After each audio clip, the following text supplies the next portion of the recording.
¿Qué tal? Buenos días. Iniciamos un programa de sacrilegios jurisprudenciales. Siento un déjà vu. Volvimos a reiniciar el programa porque tuvimos un pequeño problema de conexión. Ese es el inconveniente al que nos encontramos. Por ser un programa totalmente en vivo. Entonces, pues lamentamos el inconveniente causado, pero ya reiniciamos el programa. Estamos platicando con la licenciada Perpetua, que es nuestra invitada del día de hoy. Bienvenida nuevamente. Gracias. Porque seguramente este es el video que va a quedar ya en el fondo. Entonces, pues hacemos la presentación nuevamente. Licenciada Perpetua, muchas gracias por Sí, acompañarnos. gracias Eh, a ustedes por es un gusto invitarme. charlar con ustedes, porque independientemente del nivel que trae como abogada en materia tributaria y de PLD, es una gran amiga, entonces es un gusto charlar con usted. Creo que a estos puntos son los que se debe a que no haya muchas novedades, ¿no? Que no se haya publicado en criterios, ¿no? Porque ese era el punto de partida. ¿Por qué no se están publicando en este último año, tantos criterios o tanta actividad Ajá. como en años anteriores? Y bueno, coincide, ¿no? Precisamente con la proyección que traía Santiago Nieto, que además, o sea, para ser objetivo, era creo que de uno de los funcionarios federales de mayor perfil y en cuanto al conocimiento de la materia Sí, que estaba sí. enfocado. O sea, el tipo es un genio en ese tema del PLD, estaba muy bien informado, era estudioso y estaba muy atento a lo que se estaba dictando en ese tema en el entorno internacional. Exacto. Y lo trataba de absorber y aplicarlo en México. Pero pues bueno, ahora estamos ante un nuevo paradigma, viene un cambio y se nota precisamente en la emisión de estos criterios judiciales que ha venido a menos. Así es, entonces hay que estar al pendientes, pues existen cambios, pero Claro que sí, ahí te vamos a estar molestando con tu análisis cuando esto suceda. todo un gusto. Claro, pero bueno, después de este pequeño preámbulo, ahora sí pasamos al análisis de los criterios que fueron publicados el pasado viernes y que amablemente la licenciada Perpetua seleccionó para ustedes.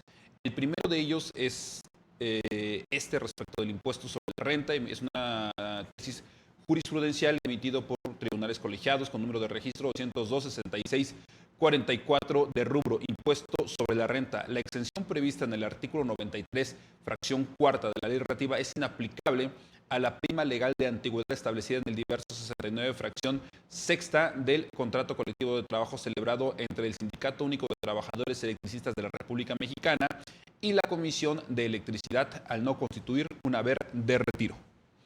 Hechos. Una persona física solicitó la devolución del saldo a favor al considerar que la parte patronal retuvo el impuesto sobre la renta incorrectamente al aplicar el artículo 93, fracción trigésima, decimotercera, perdón, de la ley relativa a la prima de antigüedad prevista en el artículo 69, fracción sexta del contrato colectivo de trabajo celebrado entre el Sindicato Único de Trabajadores Electricistas de la República Mexicana y la Comisión Federal de Electricidad, pese a que tiene la naturaleza de haber de retiro.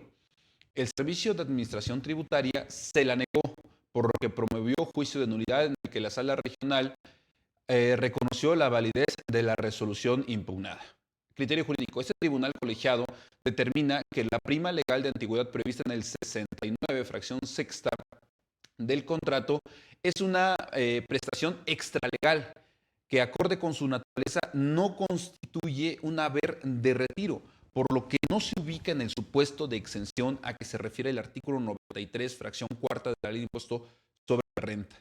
Justificación. Lo anterior, porque conforme a lo sostenido por la Corte, la prima de antigüedad no es un pago tendente a compensar la prestación de un servicio público y tampoco sirve como garantía para el ejercicio de este, ni está expresamente prevista en una norma materialmente legislativa, pues el propio contrato le da la naturaleza de una prestación contractual que se actualiza en todos los casos de jubilación siempre que se cumpla con las condiciones para la jubilación, pero opte por seguir laborando. Tal postura se fortalece a partir de que la segunda sala resolvió en un asunto similar que la prima de antigüedad establecida en el contrato colectivo de trabajo se asemeja en su naturaleza jurídica a aquella prestación que se establece en la Ley Federal del Trabajo, ello en atención a que deriva de la permanencia del trabajador en el empleo y se actualiza como fuente de ingreso cuando éste se retira del servicio, ya sea de manera voluntaria o porque se ha separado con justificación o no.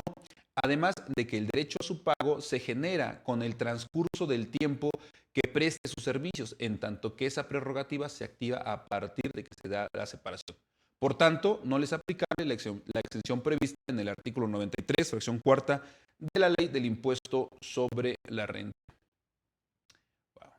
¿Qué opinas de este criterio? Está súper interesante Claro. porque lo que me llamó a mí la atención desde el inicio es esa parte que incluso en la lámina se señala con rojo, ¿no? El tema de que las prestaciones previstas en un contrato colectivo de trabajo son pues prestaciones extralegales, ¿no? Eso es lo que en definitiva llama la atención, que vamos a entender por extralegal, porque que es más allá de lo que se entiende que otorga la ley.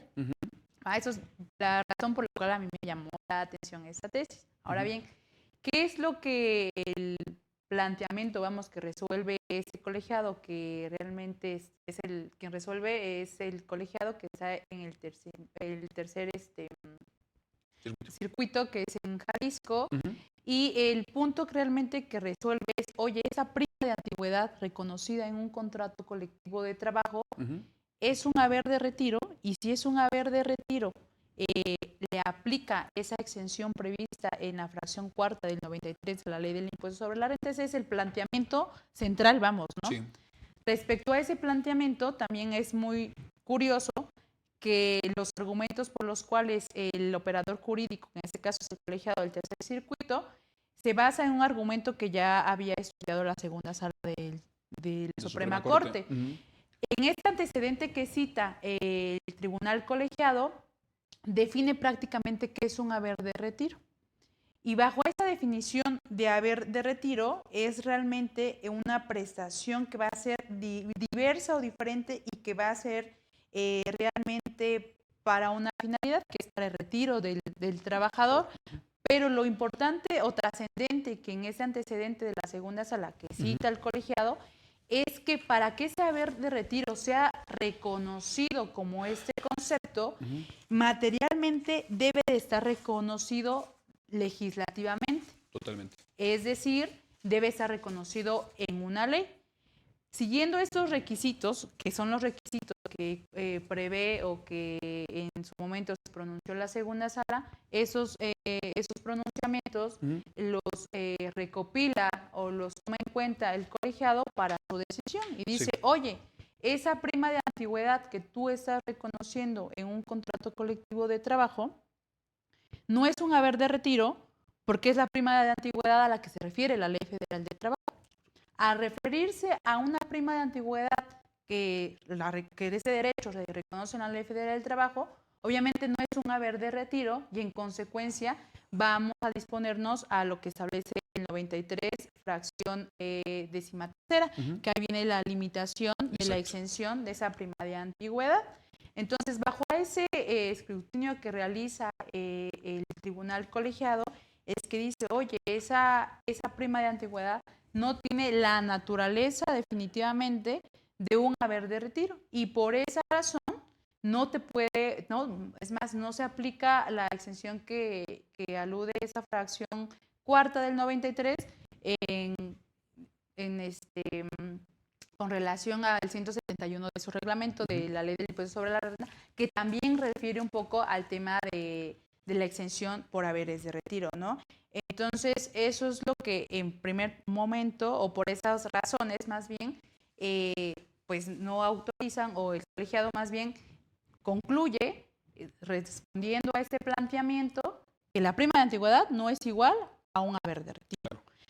Aquí lo que sí es novedoso, por así decirlo, y lo que me causa a mí un poquito de, no de conflicto, pero sí de duda, es cuando se refiere que si materialmente para que un haber de retiro se considere haber de retiro debe de estar, vamos, en ley, entonces, ¿qué pasa con la naturaleza de los contratos colectivos de trabajo? Totalmente de acuerdo.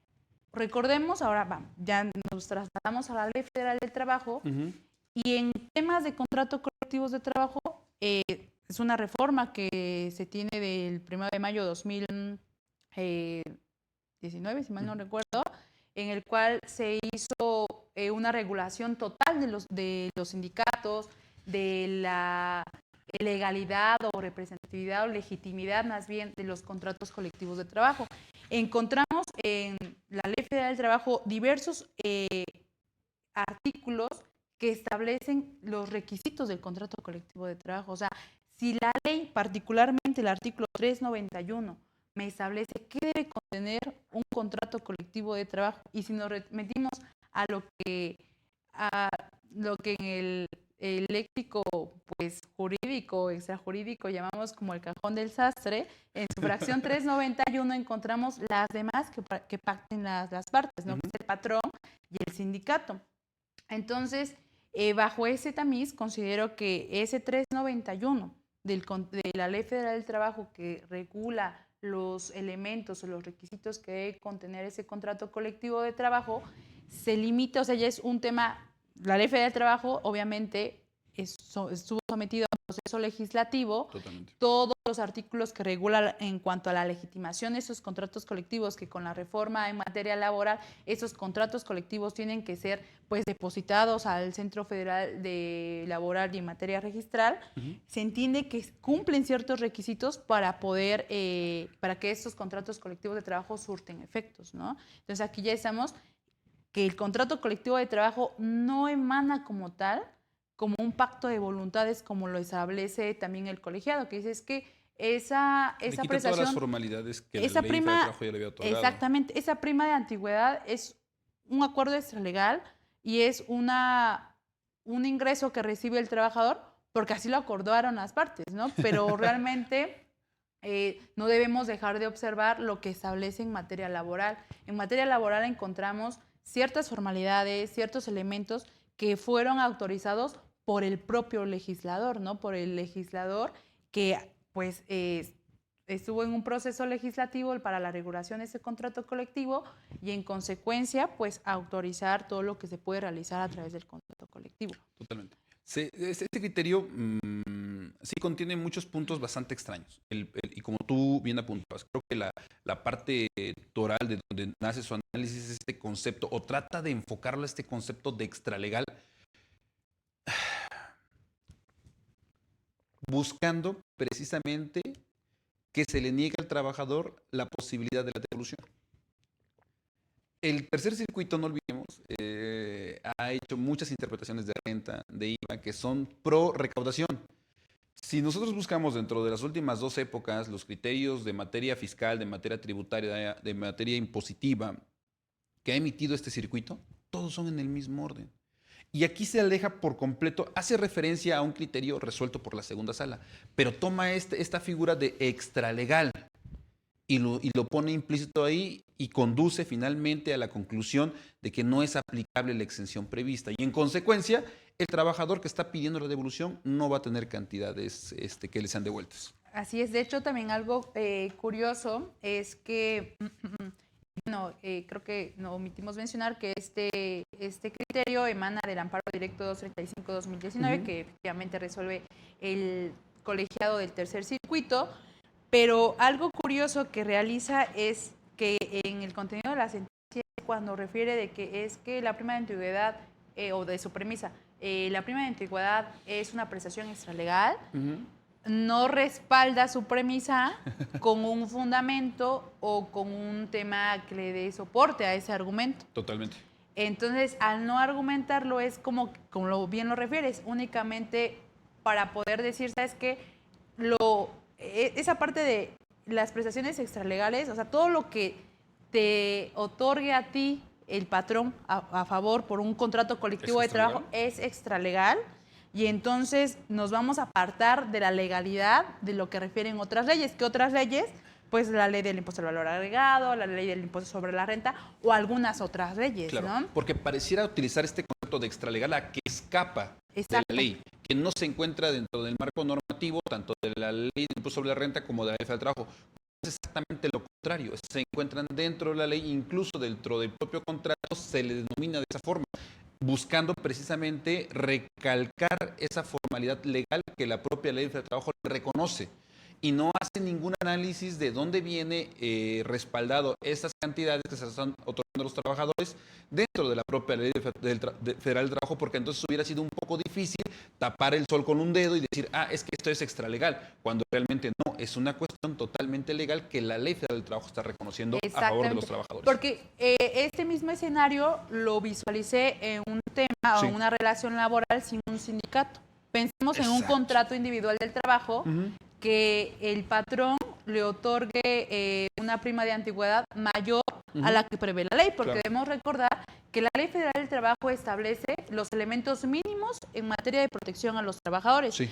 pero eso no limita al patrón que por propia voluntad decida otorgarle mayores prestaciones a las previstas por ley sin un sindicato, únicamente por voluntad propia, ¿no? O sea, vamos en la presión sindical, ¿no? Entonces, si basamos este escenario en un tema laboral sin sindicato, probablemente sea válido el criterio que establece entonces el tercer circuito, en el sentido de que, oye, es que esa prestación es extralegal porque va más allá de la que prevé la ley y no hay como, es meramente el contractual, ¿no? La potestad que tuvo el patrón de ofrecerle mayores prestaciones al trabajador. Sin embargo, en el tema del sindicato, del contrato colectivo de trabajo, pues sucede algo distinto porque, insisto, el contrato colectivo de trabajo tiene su proceso, su regulación en una norma que está materialmente, pues, prevista, que está en la Ley Federal del Trabajo, existe un proceso que fue validado por el Congreso de la Unión. Y que jerárquicamente, al ser reglamentario de un artículo constitucional, se encuentra por encima de la ley sobre la renta. Exactamente, y ese era el comentario, digamos, pues importante, interesante, porque si nos remitimos a ese 133 constitucional, establece eso, ¿no? Que la Constitución, los tratados internacionales y las demás leyes que emanen de ella, la Constitución, las leyes que emanen de la Constitución, y la Ley Federal del Trabajo es una ley que emana es una ley reglamentaria del 123 constitucional, se entendería que son la máxima ley Totalmente. en nuestro país. Y yéndonos a un tema también conservador, bueno, no conservador, a un tema a favor del trabajador, evidentemente esas prestaciones que recibe el trabajador, pues sí tendrían que aplicar el tema de la exención. A mí algo curioso nada más que sí, leyendo la sentencia, me generó fue en el tema de cómo a lo mejor el abogado argumenta. Eso. Se casó mucho o se limitó tanto en, es que es un haber de retiro, y si, bueno, si ya había un criterio de la segunda sala, ¿cuáles son los requisitos para determinar a qué se debe un haber de retiro o qué debe de cumplir un haber de retiro para que sea reconocido bajo este concepto? Creo que aquí en el tema argumentativo en la defensa pues fue muy débil, ¿no? Yo me iría más. Se limitó bastante. Se limitó mucho y ahí tenía que utilizar, creo, el tema importante, fundamental el tema del contrato colectivo del trabajo con el último párrafo del 93. Es mi punto de vista que se debió haber considerado, porque si nos vamos a ese 93, al último párrafo del 93, nos establece cuando habla de una exención del penúltimo párrafo del 93, que es la limitación de la previsión social. Y el último párrafo establece que no va a haber limitación al tema de previsión social cuando se trata y establece otros conceptos, pensiones, indemnizaciones, y establece haberes de retiro siempre que se concedan de acuerdo a las leyes o de acuerdo a los contratos colectivos de trabajo. Entonces, aquí también sería cuestión de conocer un poquito más el contrato colectivo de trabajo de esta, creo que es CFE, ¿no? Y no recuerdo qué otra empresa. Un sindicato de electricistas del sur. Entonces, para conocer realmente si la prima de antigüedad dentro del articulado que le da ese reconocimiento lo reconocen como un haber de retiro, y si lo reconocen así, creo que irnos un poquito más al tema de defensa, el tema pues argumentativo y de interpretación. Totalmente. De ese 93, relacionado sí con el cuarto, pero no directamente con el cuarto, ¿no? Exacto, porque debió haber basado su argumentación en la Ley Federal del Trabajo y el tema del haber de retiro derivado de la Ley de sobre la renta como una cuestión completamente accesoria o de acompañamiento en cuanto a la argumentación, pero no como punto central. Ahora, la ventaja de esto es que la litis no versó respecto del sindicato como tal, sino que fue un trabajador pidiendo devolución. Entonces, aquí lo que se puede hacer es completamente apegándose ahora al criterio ya conocido por este colegiado del tercer circuito, o salir del circuito, o ahora emplear lo que se adelante el sindicato para plantearlo en los términos más amplios posibles, de acuerdo a la ley del trabajo y de acuerdo a lo que establece el contrato colectivo. ¿Sale? Y excluir en cierta medida o dejar como accesorio el argumento ya señalado, que además estuvo poco un poco mal planteado, muy débil. Muy débil el argumento, ¿no? Y bueno, también recordar en fechas, hablaba yo de la reforma en materia laboral de la legitimación de los contratos colectivos de trabajo, pero también no debemos de dejar de observar el tema que el proceso de legitimación de los contratos colectivos de trabajo, pues es reciente, o sea, fue paulatinamente la entrada o la aplicación de este artículo 390 bis de la Ley Federal del Trabajo por la creación de los centros federales, ¿no? Entonces, y este asunto, pues, es de un expediente de 2019, entonces es como, digamos que fue el cruce de la reforma de la legitimación de los contratos colectivos de trabajo y la regulación de ese contrato, ¿no? Entonces, ese comentario o este asunto considero que se va a repetir en algún otro asunto, pero aquí lo interesante es que vamos a tener el respaldo de todo el articulado que regula los contratos colectivos de trabajo, ¿no? O tal vez se podría resolver de 2019, anterior a la reforma, hacia atrás, y el nuevo criterio considerando la aplicación de este nuevo proceso de legitimación, que le da todavía mayor peso. No es que los anteriores no tuvieran peso, pero creo que ahora las formalidades ya son mucho más explícitas y más fáciles de identificar que en el anterior. Así es, entonces es muy probable que por eso en el tema de la argumentación en este asunto, pues fue débil en el sentido de la Ley Federal del Trabajo, porque en ese momento no se tenían los elementos como se tienen ahorita en cuanto a esta legitimación de los contratos colectivos de trabajo, ¿no? Sin embargo, considero que a partir de esta legitimación de los contratos colectivos de trabajo hacia adelante, podemos tener más elementos en materia pues tributaria para el tema de pues respaldar o argumentar la exención de algunos ingresos a favor de los trabajadores que se encuentren sindicalizados y que ese sindicato pues tenga celebrado un contrato colectivo de trabajo pues con ciertos patrones, ¿no? Entonces ese es el comentario y pues lo interesante de este asunto, que la verdad sí es bastante relevante. Pero como les decía, o sea, esto nada más es una cuestión parcial. Si es una jurisprudencia de un colegiado del tercer circuito, que ya sabemos cuál es la tendencia, pero seguramente vamos a ver una contradicción de tesis aquí. Así es, muy probable otro circuito se va por lo que pasó con el tema de IVA, ¿no?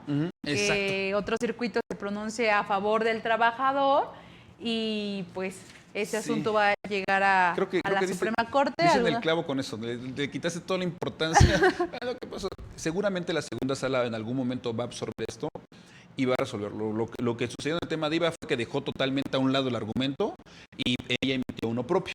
Sí. Seguramente va a pasar algo así porque este también está voladísimo, es pro recaudatorio por donde lo quieras ver. No hay una justificación ni legal, ni doctrinaria, ni antecedentes que respalden lo que está denominando y llevando a cabo en cuanto al término extralegal.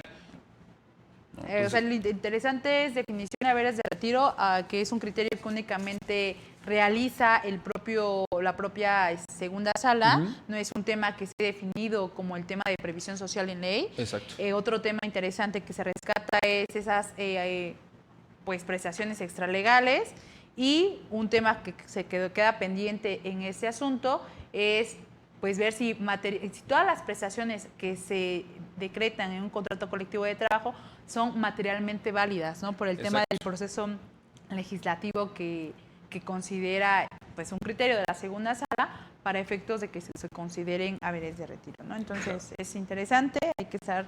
Vamos a verlo, y por ahí les doy un tip adicional. Relacionen todo esto que les acaba de decir la licenciada Perpetua con el artículo 19 de la Ley Federal del Trabajo, y esto lo dejamos para cuando se resuelva esto, ¿vale? Pero ahí está el tip 19 de la Ley Federal del Trabajo también, dice algo bien interesante. ¿La interpretación a favor de los trabajadores? Es 18, ¿no? 18 o 19. 18, perdón. Estoy viejillo y ya la memoria me empieza a fallar. Uno más, uno menos, pero sí. Por ahí está, era un poco de tarea también. Entonces, dales el argumento. Ok, revisen el 18. 18, 19, 49 también está interesante. Entonces, por ahí vamos a encontrar bastante material para poder fortalecer el argumento, ¿no? Porque realmente eso se trata, hacerle ver a los jugadores que la reforma a la Ley Federal del Trabajo tiene implicaciones en las exenciones que se van a otorgar y la forma en la que se van a integrar las retenciones que correspondan a los trabajadores. Punto. Así es. ¿Sale? Entonces, bueno, con esto concluimos el análisis del primero de los criterios y ahora sí pasamos al segundo, pero antes vamos a tocar el tema de publicidad. Ahí tenemos 2 cursos a los que los queremos invitar. Si me apoyan, por favor, con la publicidad. El primero de ellos es en torno a la comprobación y justificación de los gastos de entes públicos. Se va a llevar a cabo el 22 de junio, de 4 a 8 horas, con el contador Julio César Hilario Castro. Tiene un costo de 599 pesos, IVA incluido, y esto es presencial y en línea. Tienen todos los datos. Y el segundo, que son las jornadas de defensa fiscal integral, organizado por la revista Defensa Fiscal. Se va a llevar a cabo en la Ciudad de México, los días 25, 26 y 27 de julio. Nos impartirá charla la doctora Patricia López López. Una genio, la doctora Patricia siempre trae un análisis sorprendente, Sí. incluso de cuestiones que ya han sido analizadas y estudiadas. Ella te da una interpretación bastante interesante. Nada más para recordar, la doctora Patricia estuvo, no sé si en el, que me ayuden los de equipo de legal, fue penúltimo, el último fue API, ¿no? 2023. En el API del 2022 estuvo igual la doctora Patricia en Claro, en este diplomado. Las personas que tuvieron la oportunidad de estar en el diplomado, darnos cuenta que es una persona demasiadamente pues profesional, ¿no? No, sí, es increíble escucharla. Y todo lo que nos aporta fue, dices, wow, una joyita, ¿no? Sí, la verdad es que sí, y además veía sacrilegios jurisprudenciales, entonces, wow, me quedé sorprendido. A ver si nos está viendo. Un saludo a la doctora Patricia, la verdad es que es un gusto escucharla. Sí. También participará el doctor Silvino Vergara Nava, con el tema defensa fiscal y jurisdiccional. Defensa fiscal jurisdiccional y no jurisdiccional. Y concluye el doctor José Antonio Pérez Ramos con el tema de federalismo fiscal. Ahí están los datos de preventa, presencial y en línea, y eso se va a llevar a cabo, como les decía, en la Ciudad de México, en el Hotel Sevilla Palace, en Reforma, una zona muy cómoda, bastante agradable. Entonces los invitamos a que nos acompañen a estas charlas, por favor. Para que inviertan en estas magníficas ponencias, ¿no? Sí, claro. Y seguramente pues, por ahí nos veremos, ¿verdad? Van a participar varios colegas de la firma, entonces pues, será un gusto saludarlos en este evento de defensa fiscal. Pasamos entonces al siguiente de los criterios que tenemos preparados para ustedes, por favor.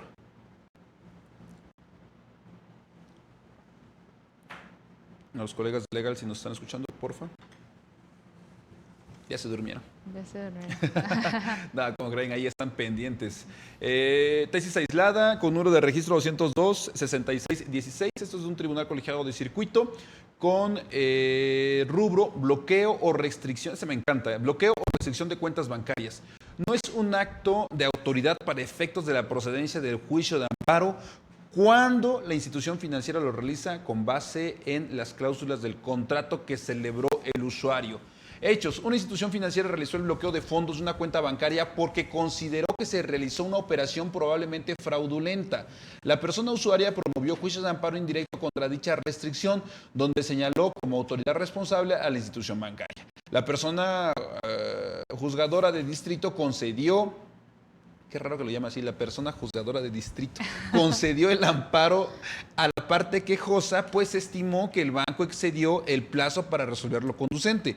Contra esa decisión, la institución financiera interpuso recursos de revisión donde esencialmente hizo valer la improcedencia del juicio de amparo sobre la base de que no es autoridad para efectos del juicio de amparo. Criterio jurídico. Este tribunal colegiado de circuito determina que cuando un banco bloquea o restringe una cuenta bancaria con base en las cláusulas del contrato que celebró con el usuario, no se está en presencia de un acto de autoridad para efectos de la procedencia del juicio de amparo, por lo que se actualiza la causa de improcedencia establecida en el artículo 61, fracción 13ª, en relación con el diverso 5, fracción 2ª, párrafo 2, ambos de la ley de amparo. Justificación. Lo anterior es así porque la Suprema Corte ha establecido el estándar para determinar cuándo un acto de particular puede ser considerado como autoridad para efectos de la procedencia del juicio de amparo, consistente en corroborar, primero, la existencia de un nexo entre la prerrogativa con base en la cual actúa el particular y una fuente de autoridad de carácter estatal donde la autoridad pública haya otorgado al particular los medios para posicionarlo en una situación diferenciada. Y segundo, la constatación de la función pública, lo que implicará evaluar si la prerrogativa del particular reviste un interés público diferenciado, es decir, si tienen beneficios asociados a los de una autoridad pública o bien actúa delegadamente. Punto. Bajo ese contexto, cuando un banco bloquea o restringe la cuenta de una persona usuaria con base en el contrato respectivo, no se está en presencia de un acto de autoridad para efectos de la procedencia del juicio de amparo, porque aunque dicho acto tiene fundamento en el 52 de la Ley de Instituciones de Crédito, la cual es de orden público, lo cierto es que en términos de ese precepto, el bloqueo o la restricción de cuentas está sujeto a que las partes convengan en el contrato respectivo que el banco podrá actuar en esos términos. De lo que se sigue que no se trata de una obligación unilateral para el banco donde actúe como un brazo o extensión del Estado, sino que constituye una prerrogativa sujeta a la voluntad de las partes, ya que de lo contrario la norma hubiera establecido esa restricción o bloqueo como una posibilidad sujeta al acuerdo de los contratantes, sino como una obligación al margen de la voluntad de estos. No es obstáculo a esa conclusión que los productos bancarios generalmente se adquieran a través de la celebración de contratos de adhesión en los que el usuario se ubica en una posición inferior y en los que la voluntad se limita a aceptar o rechazar los términos propuestos, pero no a negociar su contenido. Sin embargo, ante esa hipótesis, no se considera que el bloqueo de cuentas con base en el contrato respectivo constituye un acto de autoridad para efectos de la procedencia del juicio de amparo, porque no se observa un nexo entre la prerrogativa del banco de actuar en esos términos y una función de carácter estatal, aunado a que de considerar lo contrario, La siguiente. se llegaría al extremo de que todos los contratos de adhesión lo colocarían a uno de los contratantes como autoridad, lo que iría más allá de la finalidad que tuvo el poder reformador de la Constitución de revisar el amparo. Excepcionalmente algunos actos de autoridad que resultan violatorios de derechos humanos. Esta conclusión no impide que los usuarios que se vean afectados por la restricción o bloqueo de sus cuentas bancarias puedan acudir ante la jurisdicción ordinaria a fin de que se resuelva lo conducente, así como tampoco permite a las instituciones financieras actuar al margen de las disposiciones legales o contractuales, debido a que en caso de obtener indebidamente los fondos de una persona usuaria, más allá del plazo establecido en la ley o de manera indefinida, la institución bancaria deberá pagar intereses moratorios a favor de la persona usuaria. Muy bien. Está súper interesante este criterio. Tiene tanto material que hay muchos puntos que merecen ser comentados. ¿Qué opinas de este criterio, Lick? Pues bueno, lo interesante es que, comentar primeramente que ese bloqueo de cuentas bancarias no es en tema de prevención de lavado de dinero. No. Es totalmente diverso. Entonces, por fraude, ¿no? Lo interesante en ese punto es que el colegiado del primer circuito resuelve que si ese bloqueo de cuenta bancaria por estar establecido en un contrato de apertura de cuenta bancaria es un acto de autoridad realmente en ese caso el banco le reviste una autoridad para efectos de la ley de amparo. Eso es realmente lo que resuelve, ¿no? El punto central. Y lo curioso es que también ese criterio del primer colegiado emana de un criterio que en su momento también ya fue estudiado por la primera sala de la Suprema Corte de Justicia de la Nación, en el sentido de que se tiene que analizar en qué casos un particular puede ser una autoridad demandada para efectos de la ley de amparo, ¿no? Entonces, eso es el argumento que considera el colegiado para resolver. Sí. Entonces, creo que la parte interesante venía propiamente ya en el texto de la tesis, en el que dice, oye, es que si el banco actúa realmente, no cumple el tema del nexo, los dos elementos que existen en la tesis, en consecuencia no le reviste la figura de autoridad demandada, porque únicamente está actuando en favor de lo que establecieron las partes, es decir, el contrato. Oye, pero es que es un contrato de adhesión. Establece el tema de la autonomía de la voluntad de las partes. Sí, pero aun y cuando es un contrato de adhesión y que no viola el principio de autonomía de voluntad de las partes, se entiende que el banco no está actuando por un mandato, por una diligencia que directamente la Comisión Nacional Bancaria de Valores le ordena. Si en ese caso estuviéramos ante un escenario que la Comisión Nacional Bancaria de Valores le ordenara directamente al banco y el banco actuara con sus usuarios o con sus clientes, en ese caso cumpliríamos los dos elementos que la primera sala de la Suprema Corte de Justicia de la Nación ha emitido al respecto. Y en esos casos se cambia la figura y a pesar de que el banco no es en sentido estricto una autoridad para efectos de amparo, sí, bueno, es un particular, pero este cambio realmente sucede porque es un mandato directamente que la autoridad lo está realizando. Otro punto interesante también es que recordemos que la banca es un tema que tiene su precedente constitucional en el artículo 28, séptimo párrafo, relacionado con el 73, fracción décima. Entonces, bajo ese tamiz, argumentaba, uno de esos argumentos que manifestaba la parte demandada es que, oye, es que el banco tiene su tema constitucional por esos artículos. Dice, sí, pero también lo cierto es que el legislador previó que a la banca privada también le da esa facultad o esa libertad contractual, y dentro de esa libertad contractual es la celebración de esos contratos de adhesión. Y en ese sentido, en ese contrato de adhesión, una de las cláusulas que se pactan y se firman, bueno, no es que se pactan, ¿no? Porque el contrato de adhesión no pacta, únicamente obliga a firmar al usuario lo aceptas para tener acceso a un servicio, ¿no? Entonces, cuando el usuario firma ese contrato de adhesión, que de hecho sea de paso, también los contratos de adhesión tienen una autorización para que puedan ser pues celebrados, y que también el particular tiene el derecho y la obligación, llamamos derecho porque estos contratos son públicos, ¿no? Y la obligación en el sentido de firmarlo, pues leer lo que siempre decimos es con letras chiquitas lo que estás firmando.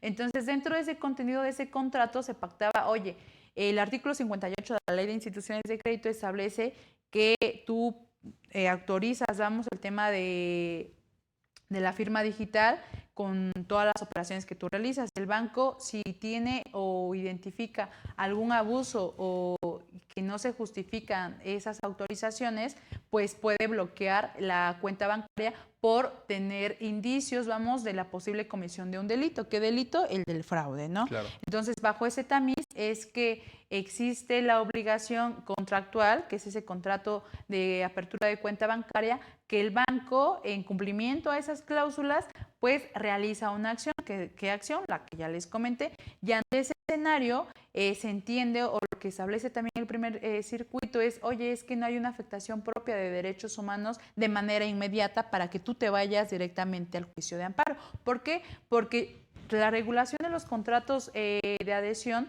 tiene su naturaleza mercantil. Y al tener su naturaleza mercantil, tienes que seguir las vías previstas en ese código de comercio, ¿no? Totalmente. Que es la vía, pues, ordinaria mercantil.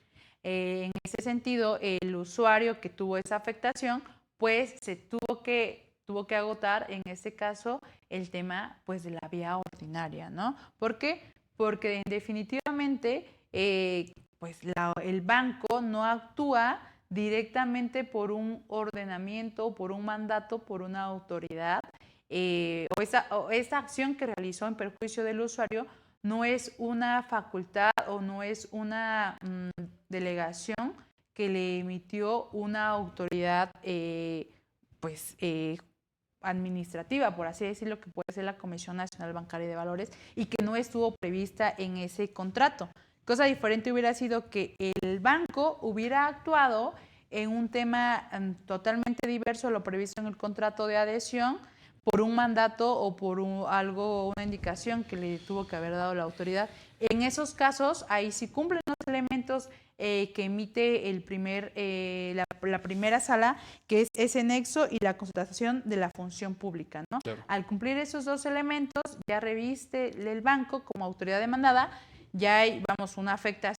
De hecho, si hay una afectación directa al usuario, creo que me retracto en el tema de que no hay una afectación de derechos humanos, porque si hay una afectación, que es el patrimonio, pero la vía correcta no es el juicio de amparo, porque la autoridad no tiene la naturaleza de autoridad demandada para efectos de amparo, pero no deja en un estado de indefensión al usuario. ¿Por qué? Porque hay otras vías, como es la vía ordinaria mercantil, ¿no?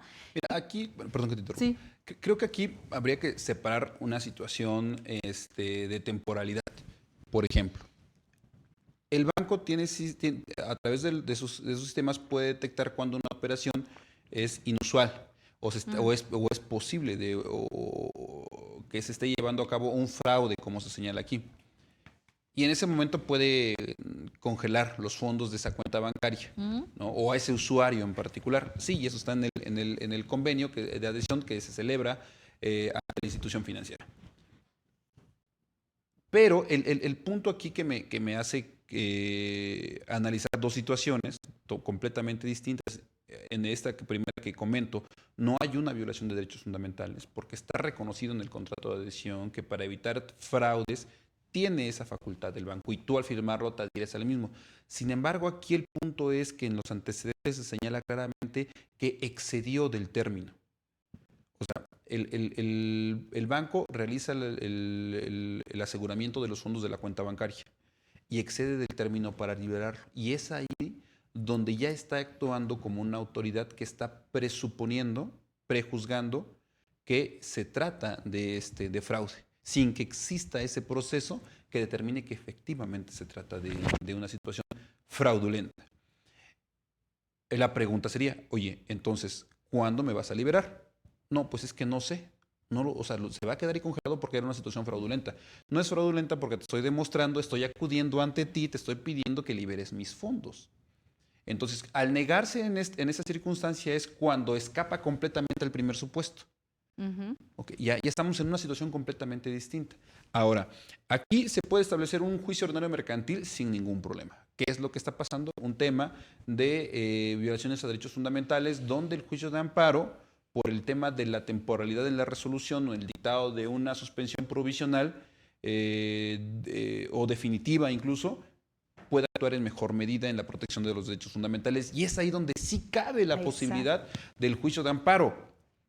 Pero el gran problema de este colegiado es que reconociendo la temporalidad y que la violación persiste y que está violentando sus derechos económicos y sus derechos patrimoniales, insiste en que se encuentra en el primer supuesto, el cual ya fue superado al violentar el tema de la temporalidad. Temporalidad que se encuentra reconocida tanto en la ley como en el propio convenio de adhesión. Y él dice expresamente en su resolución, es que excedió de temporalidad. Bueno, y no está actuando como una extensión de una orden dictada por un ente público. No lo está haciendo de esa forma, pero sí está violentando el derecho fundamental.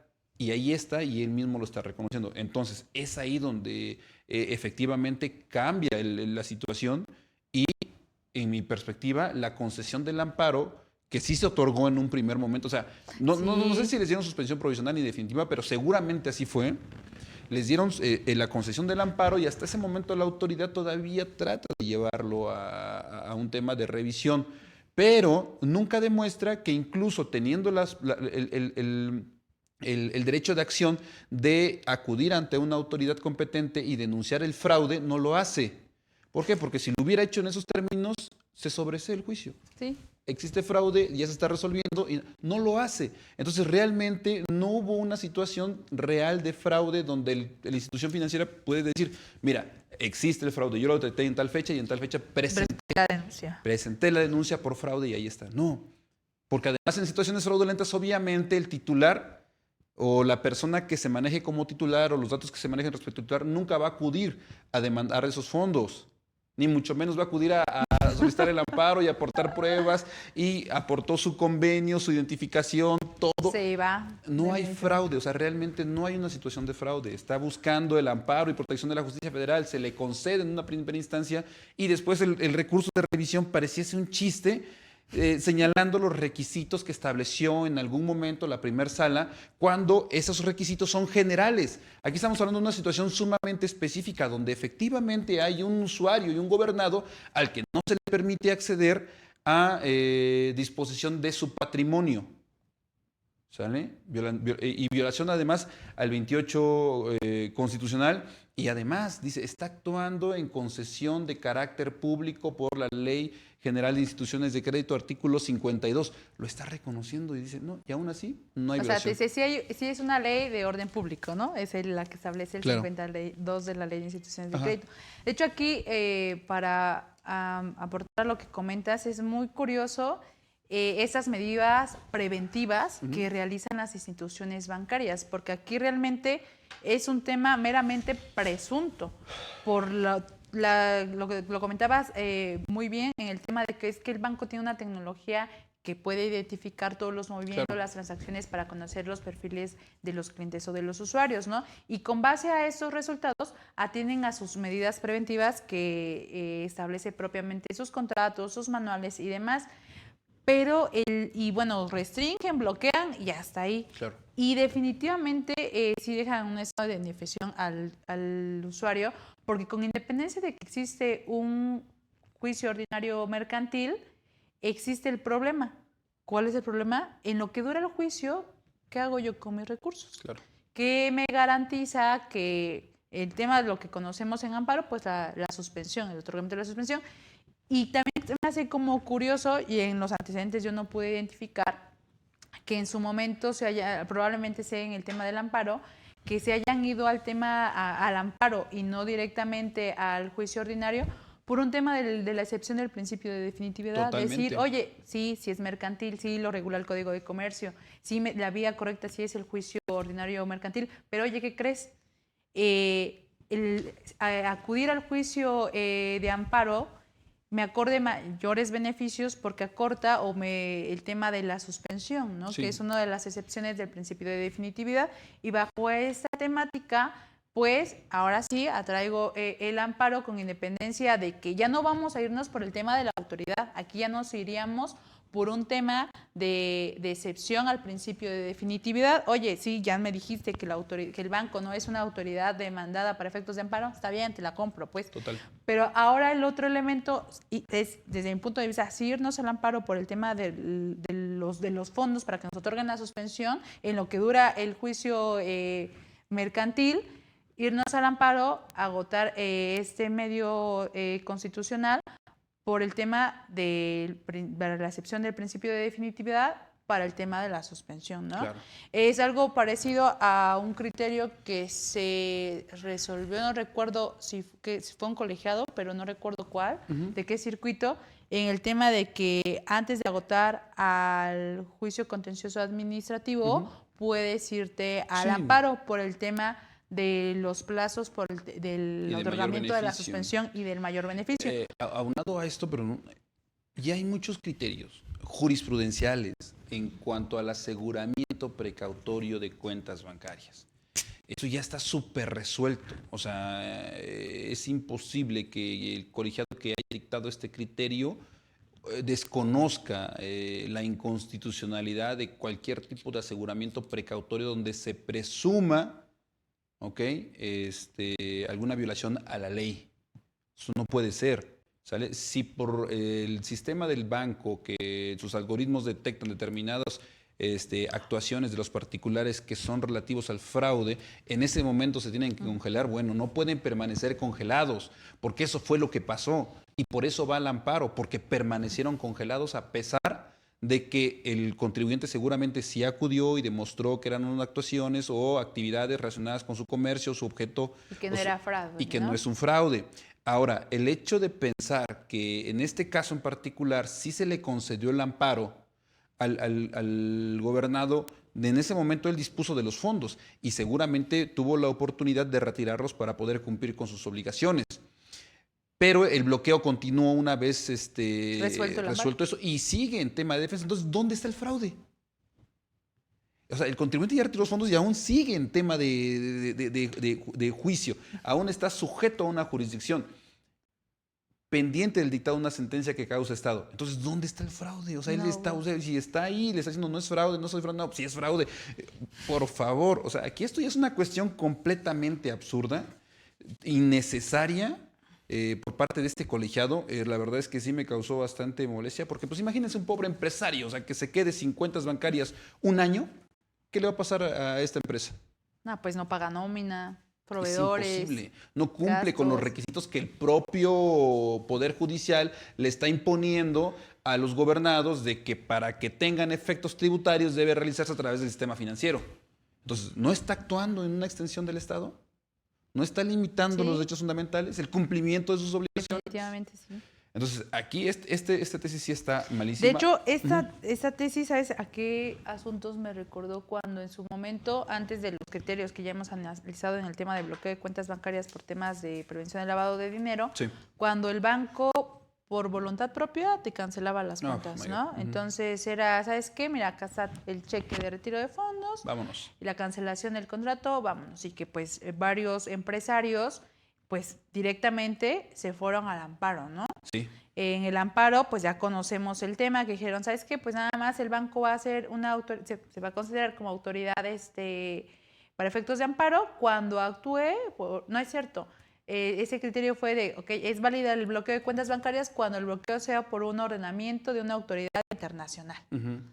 Y el tema de la cancelación, para los empresarios que se pusieron ahí muy inteligentes con su planeación de defensa, pues también siguieron la ruta de la vía mercantil. Y ahí fue un tema diverso, que efectivamente sí existe la vía correcta y los beneficios o los excelentes resultados que se tuvieron fue en la vía ordinaria mercantil y no en amparo. Pero ahí es diverso, porque hay una afectación directamente a tu patrimonio o al patrimonio de la empresa, ¿no? Aquí encontramos una afectación sumamente lesiva y bajo de una presunción únicamente, porque como bien dices, no se advierten tampoco en antecedentes que efectivamente el banco presentó la denuncia por fraude de esa empresa o de esa persona, ¿no? Entonces es un tema delicado, insisto, en todas esas presuntivas que tiene el banco cuidando sus modelos y sus políticas, ¿no? Claro. Aquí sí considero que ojalá y otro colegiado se pronuncie al respecto. Seguramente habrá algún criterio en contra porque el principio de presunción de inocencia está aquí por los suelos. O sea, me sorprende muchísimo que ni siquiera lo toquen, lo tomen como referencia, se mencionen ni nada. Te decía, desde la 9ª época, y fíjate, ya soy viejillo, se resolvió este tema del aseguramiento precautorio, del embargo precautorio, independientemente de cómo se llame, limitar el acceso al sistema financiero y a los fondos de un particular por una simple presunción es completamente inconstitucional. Y eso lo dictaron respecto a autoridades. Pero si esto lo hace un particular que tiene control sobre el patrimonio de un individuo, de un gobernado, pues obviamente está actuando con su calidad de autoridad. Por favor, no me digan lo contrario. Entonces, ojo con esa tensión de principio con el principio de presunción de inocencia. En este caso, el colegiado se la voló, o sea, lo ignoró por completo. Está dando, por cierto, una acusación de fraude cuando el contribuyente, cuando el pobre gobernador está diciendo, oye, aquí estoy, no hay fraude, soy yo, mira, aquí están mis documentos, mi identificación, estoy tratando de acudir a un juicio. ¿Ustedes creen que un delincuente que anda haciendo fraudes va a acudir a ampararse para eso? Pues obviamente no. Es una cuestión ilógica y ya casi cae en el ridículo un criterio de estos. Es prácticamente imposible. Bueno, si alguien me lo hubiera contado, yo le hubiera dicho, no, es ridículo, no va a pasar, pero pues bueno. Ya hay criterio y sí es preocupante. Yo insisto, esos temas que son por medidas preventivas de los bancos sí traen consecuencias muy lesivas para los gobernadores, para los usuarios, porque en el peor de los casos dicen, pues se va a otro banco a aperturar. O sea, sí, pero los recursos mientras que, ¿no? Exacto. Y además el bloqueo continúa. O sea, no es que porque yo me vaya a otro banco la violación deje de existir. No, él sigue violentando el derecho, ¿no? O sea, imagínense una violación, no es que me sigue violando, o sea, sí, hay no una hay forma en la totalmente... que subsista. Y además, suponiendo, ¿no?, que los fondos sigan ahí. En el otro asunto que tú comentabas, como referencia, porque son situaciones distintas, en el que el banco identificaba operaciones que eran, digamos, red flags para ellos, evitaban realizar operaciones con este usuario y lo que hacían era entregarte el fondo. Sí. No te bloqueaban, no Toma te limitaban. Y vete, ¿no? Aquí está y pues somos particulares, concluyo el convenio que tenemos y aquí está, ¿no? E incluso en esas circunstancias, en una vía ordinaria mercantil, se logró la razón del gobernado, obteniendo resultados favorables, como en esta circunstancia donde no se le está dando acceso, es un problema mucho más serio. Pero pues bueno, entonces esperemos, ¿cómo andamos de tiempo? No, pues, ya nos excedimos un poquillo. Es que estas sí son, aunque no sea fiscal, sí es, pues, lo Es que catalogan se como relacionan, mercantil, ¿no? pero sí se relacionan. La Se parte relacionan que sí muchísimo. genera mucho, pues mucho debate es porque, oye, es que si viene en el contrato que te van a, o sea, ya te están avisando que te van a bloquear las cuentas bancarias Pero en hay un algún tiempo. momento. Pero oye, mientras que, ¿cuál es el derecho a tu debida defensa, a la no violación de este principio de presunción de inocencia, el derecho a tu patrimonio, que es esos fondos que están en la cuenta bancaria y sobre todo que dicen es que supongamos, si se entrega los fondos, decían, creo que el banco tiene la obligación de pagar los intereses, ¿no? Claro. O sea, sería un absurdo que dijeran lo contrario, ¿no? Sí, pero a ver, págame intereses moratorios de un año. Sí, no hay problema. O sea, ¿tú crees que No, eso puede de alguna forma resarcir la violación a derechos humanos cometida? definitivamente, ¿no? Creo Ahora, que aquí, perdón, ujú, al final la estrategia, creo que del abogado, del ujú, demandado, perdón, sí, ¿no? Del actor fue en el sentido de, oye, vamos a irnos para amparo para solicitar la suspensión, nos las claro. otorga y puedas tú recuperar tus fondos mientras se resuelve respecto a si fue o no constitucionalmente válido ese bloqueo, ¿no?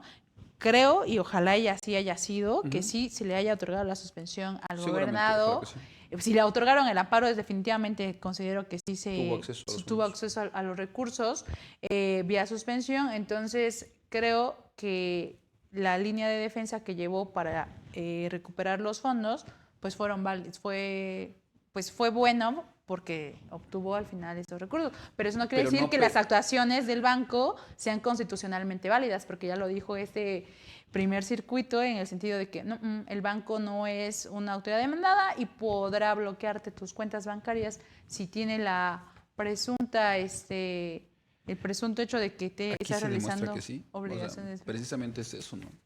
Entonces aquí invitar a los legisladores para que también regulen al respecto, como en el tema de bloqueo de cuentas bancarias en materia Ujú. de prevención del lavado de dinero, que tuvieron que pasar muchos años para que se pudiera regular esta garantía de audiencia a través de la ley. Ujú. Entonces considero yo que todos los bloqueos de cuentas bancarias preventivas, no tema PLD, no tema Ujú. lavado de dinero, preventivas por el incumplimiento de alguna de las cláusulas establecidas en el propio contrato, pues existan también un procedimiento o algo para darle o no dejar en un estado de indefensión al gobernado, ¿no? Máxime de las vías que puedan existir, que puede ser el juicio mercantil, pero pues los juicios mercantiles también son pues algo Claro. largos, Ahora, ¿no? el colegiado que resuelve esto, no olvidemos que es un colegiado, si mal no recuerdo, en materia civil, Sí, ¿no? sí. Y el propio Código Civil ya instruye respecto de este tipo de actuaciones y claramente señala que las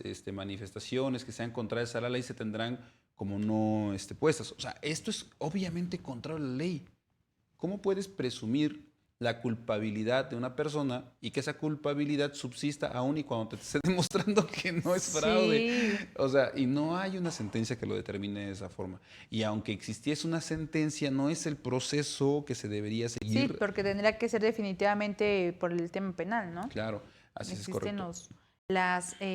el procedimiento debido en otra materia, ¿no? Entonces Totalmente. ahí pues está al pendiente si hay otro criterio Seguramente esperemos que similar. sí, esperemos que sí. Y ya para concluir esto, a mí lo único que rescato, o lo que me pareció rescatable de este criterio, es una expresión bastante atinada, a mi parecer, que se ha utilizado, ya quedó perdido esto, que se ha utilizado, yo por lo menos no la había visto con anterioridad ni en un criterio del Tribunal Fiscal, ni en un criterio aislado, ni en un jurisprudencial del Poder Judicial de la Federación, donde hace referencia al poder reformador de la Constitución, porque siempre le llaman el El constituyente constituyente. permanente.